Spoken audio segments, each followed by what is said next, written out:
శ్రీదేవి గారు నమస్తే అండి. అంబటి రాంబాబు బయటకొచ్చిన తరుణంలో మాట్లాడుతున్నాడు. నా గొంతుకాయలో ప్రాణం ఉన్నంత వరకు జగన్మోహన్ రెడ్డి వెంట నడుస్తాను. జగన్మోహన్ రెడ్డి వీడను అని చెప్పి మాట్లాడుతున్నాడు. ఇంకా ఈ ప్రభుత్వాన్ని ఎట్టకేలకు అంటే ఎండగడతా అని చెప్పే మాట్లాడుతున్నాడు అంబటి రాంబాబు. అసలెలా చూడొచ్చంటారు? నువ్వు ఎండగడటానికి, పండబెడటానికి ఇక్కడెవరు అంత తేలిగ్గా లేరు. ఎవరంత అన్యాయాలు, అకృతాలు చేస్తున్నట్టు లేదు గానీ, నువ్వెప్పటికీ జగన్మోహన్ రెడ్డి వెన్నంటే ఉండయ్యా. ఎందుకంటే, జగన్మోహన్ రెడ్డి ఏదైతే ఫాలో అవుతున్నాడో, నేను జైలుకి పోయి కొన్నాళ్ళు ఉండొచ్చాను. నాతో పాటు నా సహచరులందరూ ఉండాలని చెప్పేసి, నిన్ను జైలుకు పోయే మార్గంలో రెచ్చగొడితే నువ్వు ఏ రకంగా రెచ్చిపోయావో, మరి ఏ రకంగా మాట్లాడావు. ఇంతకుముందు అక్కడ బ్యానర్‌లేసి, ఆ బ్యానర్‌లు మా మీద వల్గర్‌గా ఉండేయని చెప్పి నువ్వు మాట్లాడుతున్నావు.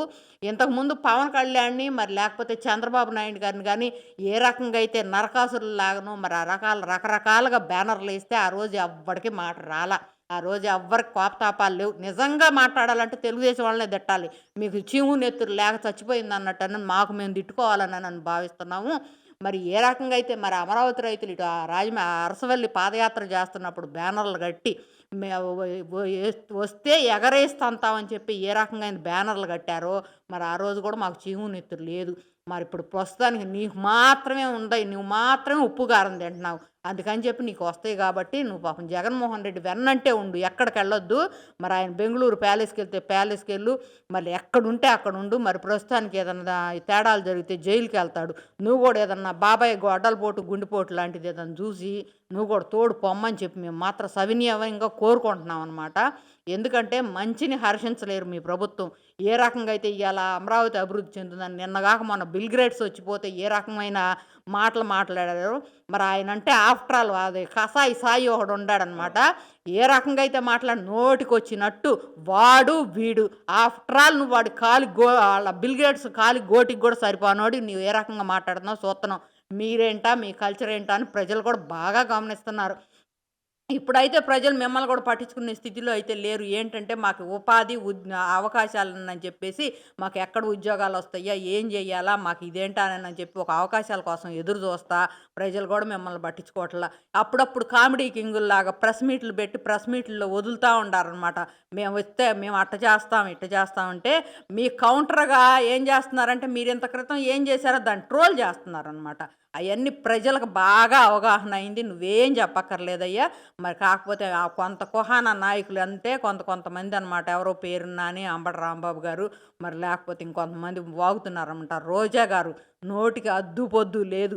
ఏ రకంగా అయితే మరి ఆ పొట్టిగా ఉందే గళ్ళా మాధవి అదేనని చెప్పి ఇష్టం వచ్చినట్టు మాట్లాడుతున్నాం. ఆ గళ్ళా మాధవి కాన్స్టిట్యున్సీలో ఏ రకమైన అభివృద్ధులు చేశారో, మరి రోడ్లు ఎట్టుండాయో, ఈ డ్రైనేజీలు ఏ రకంగా చేస్తున్నారో ఒక్కసారి పోయి చూసొస్తే బాగుంటది. మరి ఇంతకుముందు రోడ్ల పరిస్థితి ఏంటి? ఇప్పుడు రోడ్ల పరిస్థితి. ఇయన్నీ ప్రజల గురించి, ప్రజల అవసరాల గురించి మీకసలు ఏమాత్రం పట్టింపు లేదు.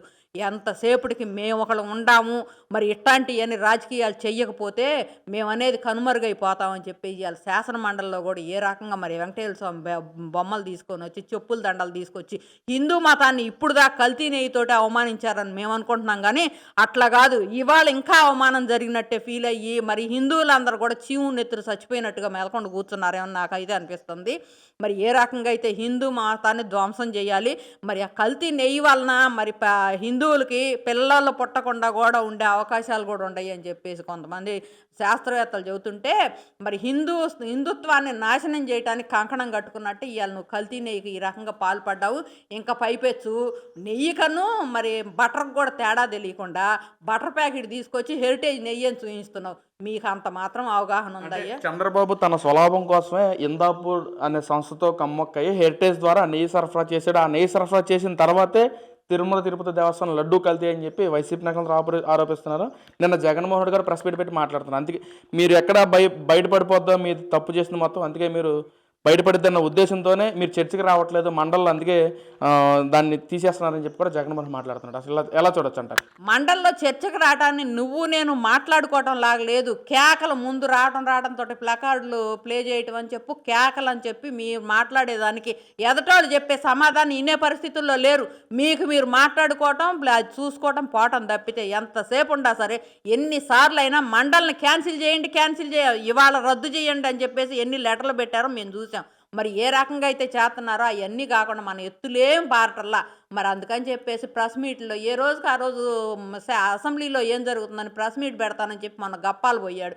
మరి ఏ రోజు ఏం జరుగుతుందో చెప్పట్లేదే. ఎందుకంటే అక్కడ అభివృద్ధికి శ్రీకారం చుడుతున్నారనమాట. ఎక్కడేం అభివృద్ధి చేయాలా, ఏం చేయాలా అని చెప్పి. మీరు 3 రాజధానులను ఒక మాటైతే మాట్లాడారు గానీ, 3 ప్రాంతాల అభివృద్ధని ఈళ్ళు మాట్లాడిన మాటకి నిజమైన సాక్ష్యం ఇప్పుడు కనపడుతుందనమాట. ఎక్కడేం తేలేదో.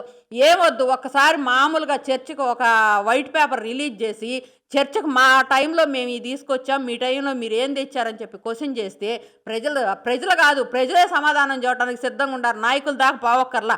ఎందుకంటే ఈవెన్ మీకు వైసీపీ నాయకులు కొంతమంది కూడా ఇది మరి మంచి చెడు అని తర్కించుకొని మరి ఇప్పుడు 15వ ఆర్థిక సంఘం నిధులు ఇంతకు ముందు రోజుల్లో మొరగబెట్టావు. మరి ఆ నిధులు తీసుకొచ్చి గ్రామాలు ఎట్లా బాగు చేస్తున్నారు అన్ని ఉదాహరణలు కనపడుతున్నాయి. మరి పంచాయతీ నిధులు 14వ ఆర్థిక సంఘం పంచాయతీ నిధులను కూడా నువ్వు ఎట్ట దారి మళ్ళిచ్చావో, అవి కూడా ఏం చేసావో చూస్తానే ఉంటాం.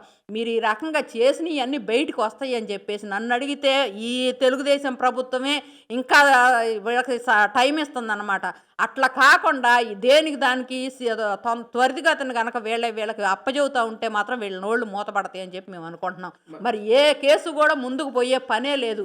మరి ఎక్కడ పడుతుందో బ్రేక్ మాకు అర్థం కావట్లే. అసమర్థ ప్రభుత్వం ఈ ప్రభుత్వం అయిందో, సమర్థుడైన వాడు గత ప్రభుత్వం అయిందో కూడా మాకు అర్థం కావట్లే. మరి నిన్న జగన్మోహన్ రెడ్డి ఇంకా ప్రెస్ మీట్ పెట్టి మాట్లాడుతూ అసలు లోకేష్, చంద్రబాబు, పవన్ కళ్యాణ్ ముగ్గురు 3 రకాల ఫ్లైట్లు వేసి తిరుగుతూ ఉన్నారు.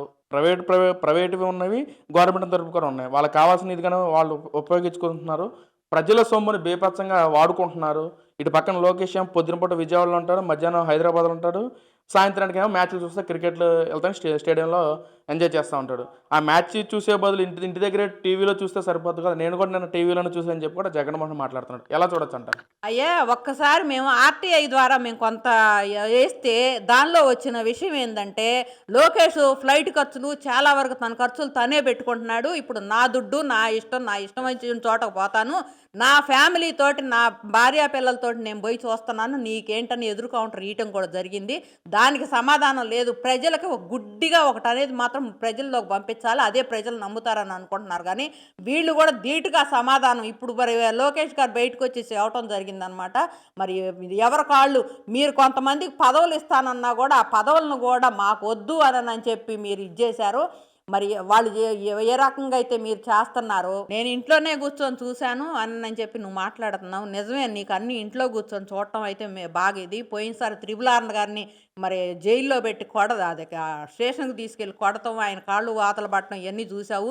పాపం 53 రోజులు చంద్రబాబు నాయుడు గారిని తీసుకెళ్ళి అక్కడ పెడితే ఆయన 1, 2కు పోయింది కూడా నువ్వు చూసావు అని చెప్పేసి అందరూ బాగా నమ్ముతున్నారు. నీకు ఇంట్లో కూర్చొని చూడటమే అలవాటు, ఏదైనా రాగానే ఇంట్లో టీవీలు పగలగొట్టడమే అలవాటు. నేనేం ప్రజాధనాన్ని నేనేం వాడుకోవట్లేదు అంటున్నావు. మరి నీ ఎగ్గు పఫ్ఫులకు కానీ లేకపోతే సమోసాలకు ఎంత ఖర్చు పెట్టావు? నీ ఇంటికి రోడ్లు వేసుకొని, సొంత ఇంటికి రోడ్లు వేసుకొని మరి ఆ ఇంటికి ఫర్నిచర్ అన్ని సమస్తం నువ్వు ఎట్ట చేసుకున్నావో ప్రజలందరూ గమనిస్తున్నారు. నువ్వు పిచ్చవాగుడుగా తప్పితే నువ్వు చేసేది ఏమీ లేదని చెప్పేసి ప్రజలు బాగానే ఉన్నారు, నీకు బుద్ధి చెప్పడానికి సిద్ధంగా ఉన్నారు. త్వరలో వచ్చే మరి ఎలక్షన్స్ ఉన్నాయి కదా, పంచాయతీ ఎలక్షన్స్ లేకపోతే ఎంపీటీసీ జడ్పీటీ ఎలక్షన్స్, దానిలో నీ సత్తా చాటు. ఎందుకంటే ప్రజలకు బాగా రియలైజ్ అయ్యి ఉన్నారు, రాష్ట్రాన్ని అభివృద్ధి పదంలో తీసుకెళ్తున్నారు. ఇది గనక ప్రజల్లోకి వెళ్తే 40% ఉండే ఓటు 14%కి వచ్చింది. 29లో కూడా 3 పార్టీలు కాదు 30 పార్టీలు కలిసి వచ్చేసరి వైసీపీ పార్టీ విజయాన్ని ఎవరు ఆపలేరని చెప్పి కూడా వైసీపీ నాయకులు మాట్లాడుతున్నారని ఏం చెప్తారు? మేము ఇంతకు ముందే చూసాం సవాళ్ళు. వై నాట్ 175 అని మీరు అన్నారు, వై నాట్ పులివెందుల అని చెప్పి వీళ్ళు అన్నారు. ఏ రకంగా ధీటుగా సమాధానం చెప్పారో, మరి 164 ఎట్లా వచ్చినాయో, మరి ఈసారి కూడా మేమే గెలుస్తాం అంటే మీది ఎట్లా ఉందంటే కింద పడ్డా కూడా పై చేయి మాదే అని హ్యాండ్ రైజ్ చేస్తున్నట్టు ఉందన్నమాట. అందుకని చెప్పి ప్రజలు బుద్ధి చెబుతారయ్యా. మంచిని మంచిగా చెడున స్వీకరించడానికి ప్రజలు సిద్ధంగా ఉన్నారు.